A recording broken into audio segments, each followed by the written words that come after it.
முதல்ல நான் தாமதமாக வந்ததுக்கு மன்னிக்கவும். நான் ஈஞ்சம்பாக்கத்தில் கிளம்புனேன். கிட்டத்தட்ட 2 மணி நேரம் ஆகிடுச்சு வர்றதுக்கு. அதுக்குள்ளே நீங்கள் ஆரம்பிச்சிங்க சார், நான் ஜாயின் பண்ணிக்கிறேன்னு விஜய் ஆண்டனி சார்கிட்ட சொன்னேன். முதல்ல அதுக்கு மன்னிப்பு கேட்டுக்கிறேன். அடுத்த மன்னிப்பு மார்கன் படம் நான் இன்னும் பார்க்கல. நான் உண்மையை சொல்லி ஆகணும். ஆனால் அந்த படத்தினுடைய ட்ரெய்லரை எனக்கு ஒரு 2-3 மாதத்துக்கு முன்னாடியே அவர் ஆஃபீஸில் கூப்பிட்டு எனக்கு போட்டு காமிச்சார்.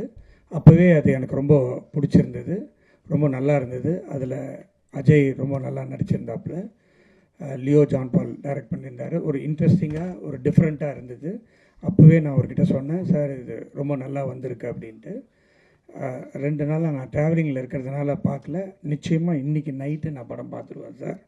ஸோ ஒரு நல்ல படம் வந்திருக்கு, படம் நல்லா இருக்குது அப்படின்னு நான் ரிவ்யூ மட்டும் கேட்டுருவேன். எவ்ரி ஃப்ரைடே எனக்கு ஒரு சாயந்தரம் 5 மணி ஆச்சுன்னா எனக்குன்னு ஒரு ஃப்ரெண்டு இருக்கார். அவர் பேர் நான் சொல்ல விரும்பலை.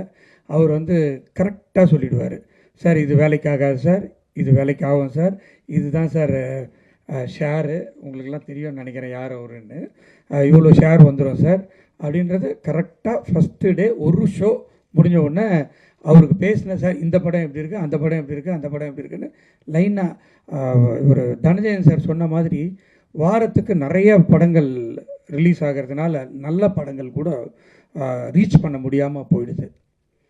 ஸோ அதை ஒரு ரெஸ்ட்ரிக்ட் பண்ணணும். நிச்சயமாக தயாரிப்பாளர் சங்கம் அதுக்கு ஒரு ஸ்டெப் எடுத்து இத்தனை படம்தான் இந்த வாரம் வரணும் அப்படின்றது ஒன்று பண்ணாங்கன்னா நிச்சயமாக சின்ன படங்கள்லாம், நல்ல படங்கள்லாம் இருக்குது. இந்த வீக்கே இந்த மாதமே ஒரு நல்லபடியாக 4-5 படங்கள், ரொம்ப நல்ல படங்கள் வந்திருக்கு. இன்னும் அடுத்த வாரம்லாம் இன்னும் 2-3 படம் இப்போவே பேசப்படுற படங்கள்லாம் இருக்குது. எல்லாமே சின்ன படங்கள் தான். சின்ன படங்கள்லாம் நிறைய வரணும், நல்லா ஓடணும். கண்டென்ட் நல்லா இருந்தாலே நிச்சயமாக அந்த படம் வெற்றி பெற்றுவிடும். அதில் எந்த டவுட்டும் இல்லை. இந்த படத்தை விஜய் ஆண்டனி சார் எடுத்திருக்காரு. நான் சினிமாவில் எனக்கு நிறைய நண்பர்கள் இருக்காங்க. அதில் ஒரு உண்மையான சினிமாவை நேசிக்கிற நண்பர் விஜய் ஆண்டனி.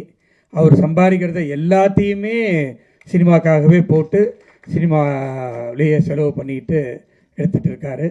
என்னுடைய வாழ்த்துக்கள் சார். இந்த படம் நிச்சயமாக மாபெரும் வெற்றி அடையும். ரொம்ப நல்ல டாக் இருக்குது. நிச்சயமாக நான் இந்த படத்தை பார்த்துட்டு உங்கள்கிட்ட நான் பேசுகிறேன். வேல்ஸ் ஃபிலிம் இன்டர்நேஷ்னலில் நிச்சயமாக விஜய் ஆண்டனி சாரோட படம் பண்ணணுன்றது என்னுடைய ஆசை. அதை நிச்சயமாக நடக்கும் என நம்புகிறேன். மற்றபடி இந்த படம் ட்ரெய்லர் பார்க்கும்போதே இந்த படத்தினுடைய இயக்குனர் பெரிய எடிட்டர் அப்படின்னு சார் சொன்னார், விஜய் ஆண்டனி சார். அதே மாதிரி இப்போது படமும் வெற்றி படமாக அமைஞ்சிருக்கிறது. இந்த ஒரு தேங்க்ஸ் கிவிங்கோடு மட்டும் முடியக்கூடாதுன்னு தனஞ்சயன் சார் சொன்னார். அது உண்மை.